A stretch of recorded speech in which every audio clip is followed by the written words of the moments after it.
தற்போதைய நிலவரம் கர்நாடகா மைசூர் கேஆர்எஸ் அணையின் மொத்த நீர்மட்ட கொள்ளளவு 124.80 அடி உயரமாகும்.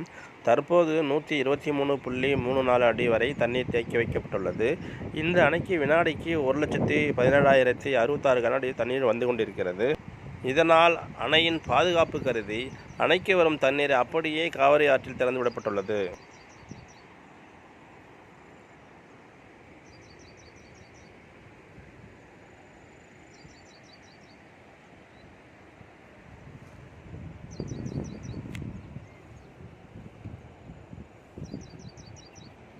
வெள்ளம் கரை புரண்டு ஓடுகிறது.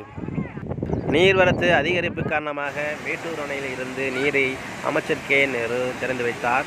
முதல் கட்டமாக 12,000 கனஅடி நீரை திறக்கப்பட்டு நீர்வளத்தை பொறுத்து படிப்படியாக உயர்த்தப்பட உள்ளது.